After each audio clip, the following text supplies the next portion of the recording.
বাঙালি বিয়ের সমস্ত নিয়মগুলোর মধ্যে আরো একটি মিষ্টি নিয়ম হচ্ছে হলো হস্তবন্ধন।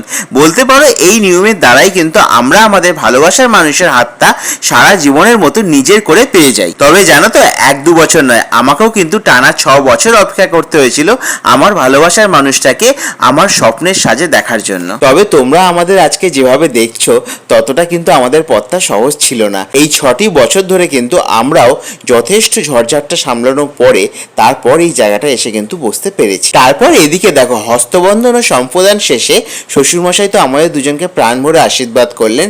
তারপর দেখো তোমাদের বৌদি কত সুন্দর আমার কাঁধে ভর দিয়ে নিচে বসলো। আমি কিন্তু তখন বিশ্বাস করে একটা কথাই ভাবছিলাম, এইভাবে যেন তোমাদের বৌদির সমস্ত দায়িত্ব যেন নিজের কাঁধে তুলে নিতে পারি। এবার পালা 1-2 জন্মের জন্য নয়, 7 জন্মের জন্য একই সূত্রে গাঁটছড়ায় বাঁধা পড়া। তবে জানো তো, আমাদের যে জোড়ের মালাগুলো ছিল সেগুলো কিন্তু অত্যন্ত ভারী ছিল। আজকের পার্টটা এইটুকুই, পরের পার্টে দেখা হচ্ছে।